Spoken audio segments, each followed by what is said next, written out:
Welcome to Gates World!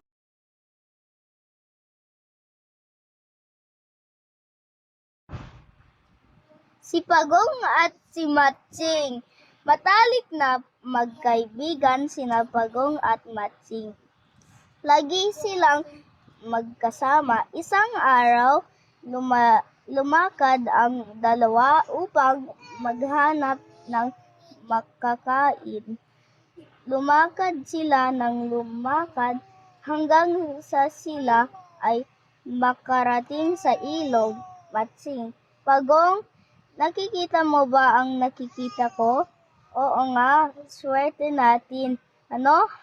Halika, kunin natin ang puno ng saging. Number 1. Sino ang matalik na magkaibigan? Si Pagong at Matsing. Number 2. Ano ang kanilang nakita sa ilog? Ang puno ng saging.